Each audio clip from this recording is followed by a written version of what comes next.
غزوہ بدر کے حوالے سے گفتگو سنیں گے۔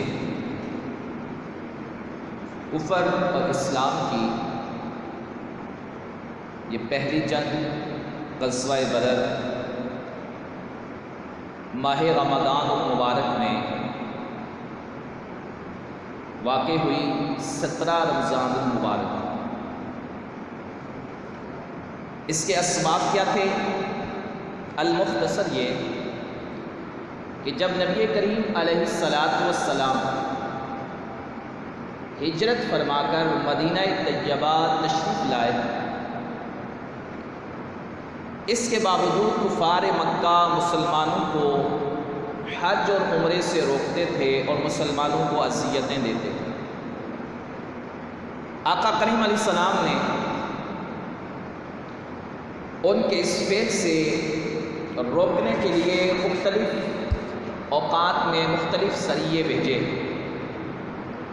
مہمات بھیجی۔ یاد رکھیے غزوہ بدر سے پہلے کافی سریے ہوئے جو آقا کریم علیہ السلام چند صحابہ اکرام کی جماعت کو مختلف اوقات میں کفار کے تجارتی قافلوں کو روکنے کے لیے بھیجا کرتے تھے تاکہ وہ مسلمانوں کی عبادات میں دخل اندازی چھوڑ دیں۔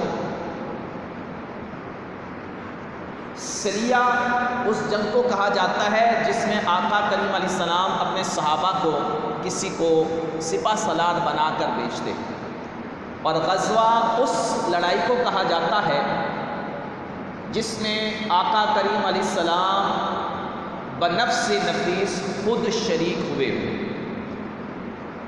کل غزوات کی تعداد 27 ہے، جن میں سے 9 کے اندر قتال بھی ہوا ہے۔ سامعین محترم، المختصر یہ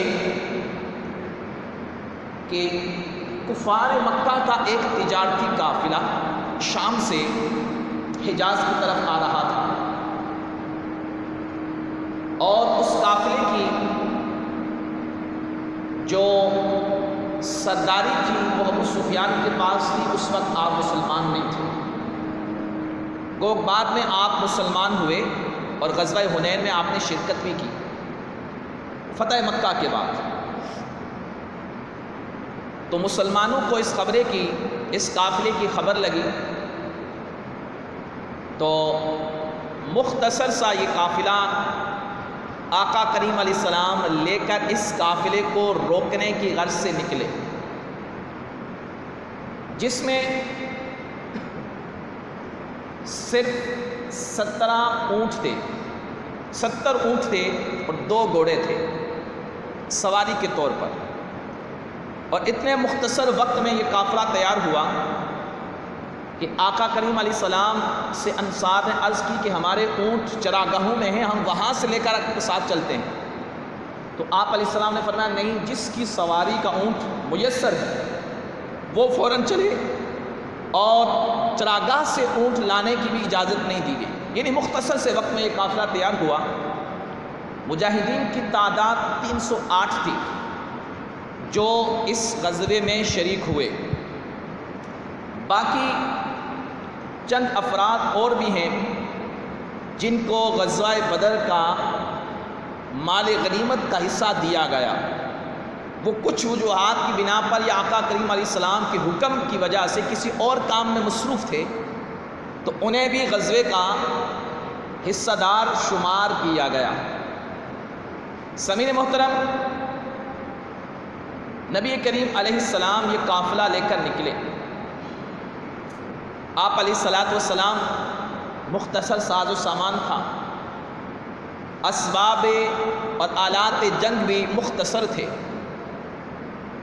نبی کریم علیہ السلام نے صحابہ کی اس جماعت کو لے کر جب اس قافلے کی طاق میں روانہ ہوئے، ادھر قافلے والوں کو خبر ہو گئی کہ مسلمان ان کا راستہ روکنے کے لیے منتظر ہیں۔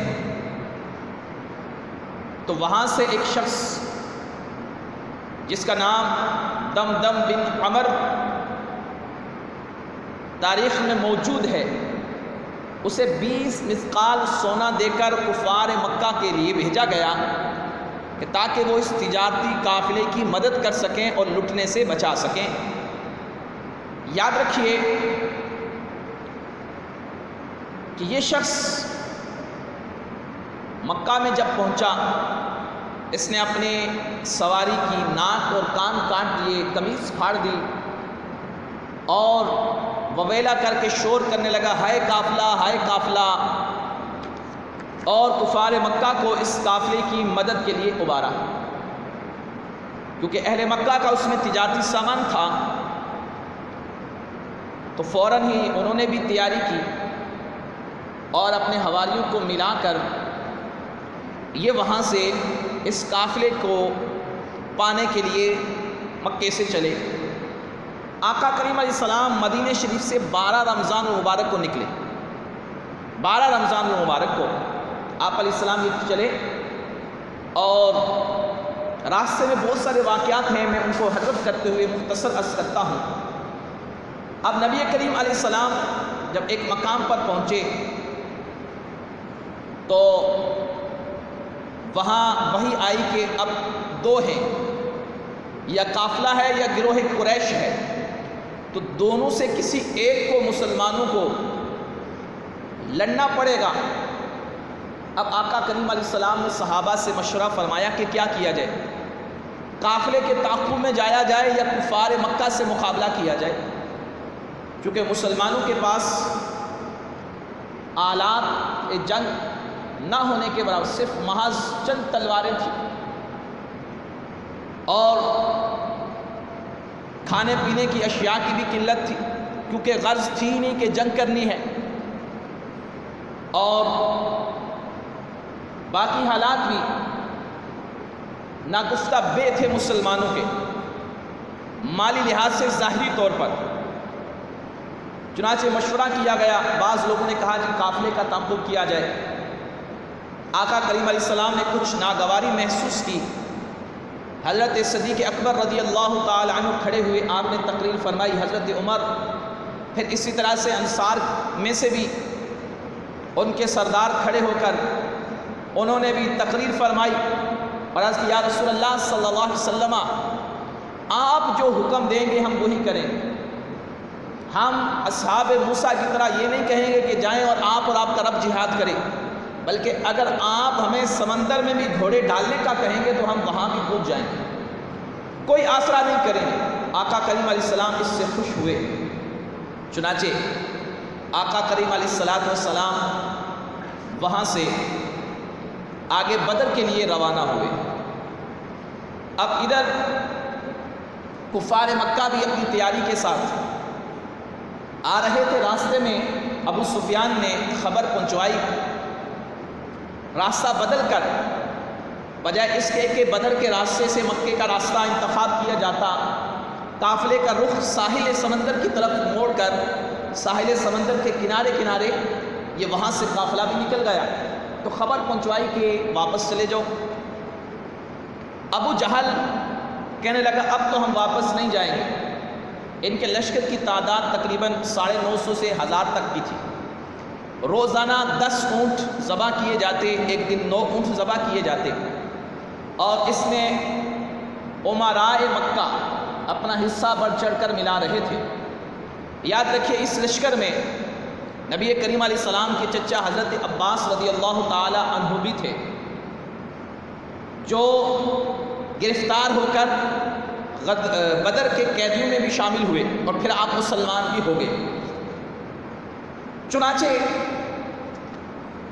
جب یہ خبر انہیں پہنچی کہ بھائی قافلہ بھی بچ گیا لہذا واپس چلا جانا چاہیے، تو ابو جہل نے کہا نہیں، اب ہم واپس نہیں جائیں گے، بلکہ بدر کے مقام پر جائیں گے، 3 دن وہاں کھائیں گے پیئیں گے، شراب پیئیں گے، ناچیں گے گائیں گے، اور ہم پھر واپس ہوں گے تاکہ اہل عرب پر ہماری دھاک بیٹھ جائے، ہمارا روب اور دبدبا بیٹھ جائے۔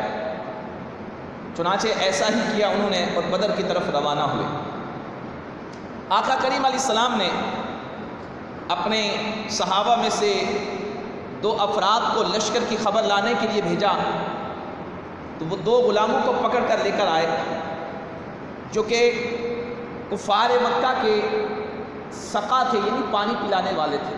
آقا کریم علیہ السلام نماز ادا فرما رہے تھے تو صحابہ اکرام نے ان سے تفتیش کی کہ بتاؤ قافلے کے بارے میں۔ انہوں نے کہا ہمیں قافلے کا پتہ نہیں، ہم تو قریش کے سقا ہیں، پانی پلانے والے ہیں۔ صحابہ اکرام نے انہیں مارا تو کہنے لگے ہاں ہم قافلے والے۔ آقا کریم علیہ السلام نماز ادا فرما رہے تھے اور یہ مسلم شریف کے اندر حدیث طیبہ ہے۔